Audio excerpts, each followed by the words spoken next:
The Island of Dr. Moreau by H. G. Wells. Chapter 2. The Man Who Was Going Nowhere. The cabin in which I found myself was small and rather untidy. A youngish man with flaxen hair, a bristly straw-coloured moustache, and a dropping nether lip was sitting and holding my wrist. For a minute we stared at each other without speaking. He had watery grey eyes, oddly void of expression. Then just overhead came a sound like an iron bedstead being knocked about, and the low angry growling of some large animal. At the same time the man spoke. He repeated his question. "How do you feel now?" I think I said I felt all right. I could not recollect how I got there. He must have seen the question in my face, for my voice was inaccessible to me. "You were picked up in a boat, starving. The name on the boat was the Lady Vane, and there were spots of blood on the gunwale." At the same time my eye caught my hand, so thin that it looked like a dirty skin purse full of loose bones, and all the business of the boat came back to me. "Have some of this," said he, and gave me a dose of some scarlet stuff, iced. It tasted like blood, and made me feel stronger. "You were in luck," said he, "to get picked up by a ship with a medical man on board." He spoke with a slobbering articulation, with the ghost of a lisp. "What ship is this?" I said slowly, hoarse from my long silence. "It's a little trader from Arica and Callao. I never asked where she came from in the beginning. Out of the land of born fools, I guess. I'm a passenger myself from Arica. The silly ass who owns her, he's captain too, named Davis. He's lost his certificate or something. You know the kind of man, calls the thing the Ipecacuana of all silly infernal names. Though when there's much of a sea without any wind, she certainly acts according." Then the noise overhead began again, a snarling growl and the voice of a human being together. Then another voice, telling some heaven-forsaken idiot to desist. "You were nearly dead," said my interlocutor. "It was a very near thing indeed, but I've put some stuff into you now. Notice your arm's sore? Injections. You've been insensible for nearly 30 hours. I thought slowly. I was distracted now by the yelping of a number of dogs. "Am I eligible for solid food?" I asked. "Thanks to me," he said.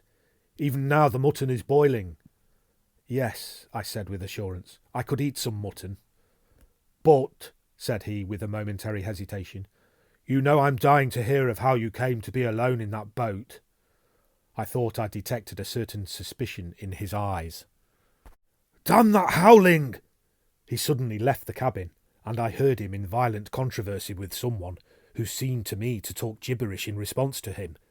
The matter sounded as though it ended in blows, but in that I thought my ears were mistaken. Then he shouted at the dogs, and returned to the cabin. "Well," said he in the doorway, "you were just beginning to tell me." I told him my name, Edward Prendrick, and how I had taken to natural history as a relief from the dullness of my comfortable independence. He seemed interested in this. "I've done some science myself. I did my biology at University College, getting out the ovary of the earthworm and the radula of the snail and all that. Lord, it's 10 years ago. But go on. Tell me about the boat." He was evidently satisfied with the frankness of my story, which I told in concise sentences enough, for I felt horribly weak, and when it was finished he reverted at once to the topic of natural history and his own biological studies. He began to question me closely about Tottenham Court Road and Gower Street. "Is Caplatzi still flourishing? What a shop that was!" He had evidently been a very ordinary medical student, and drifted incontinently to the topic of the music halls. He told me some anecdotes. "Left it all," he said, 10 years ago. How jolly it all used to be. But I made a young ass of myself. Played myself out before I was 21. I dare say it's all different now. But I must look up that ass of a cook and see what he's done to your mutton." The growling overhead was renewed, so suddenly and with so much savage anger that it startled me. "What's that?" I called after him, but the door had closed. He came back again with the boiled mutton, and I was so excited by the appetizing smell of it that I forgot the noise of the beast forthwith. After a day of alternate sleep and feeding, I was so far recovered as to be able to get from my bunk to the scuttle and see the green seas trying to keep pace with us. I judged the schooner was running before the wind. Montgomery, that was the name of the flaxen-haired man, came in again as I stood there, and I asked him for some clothes.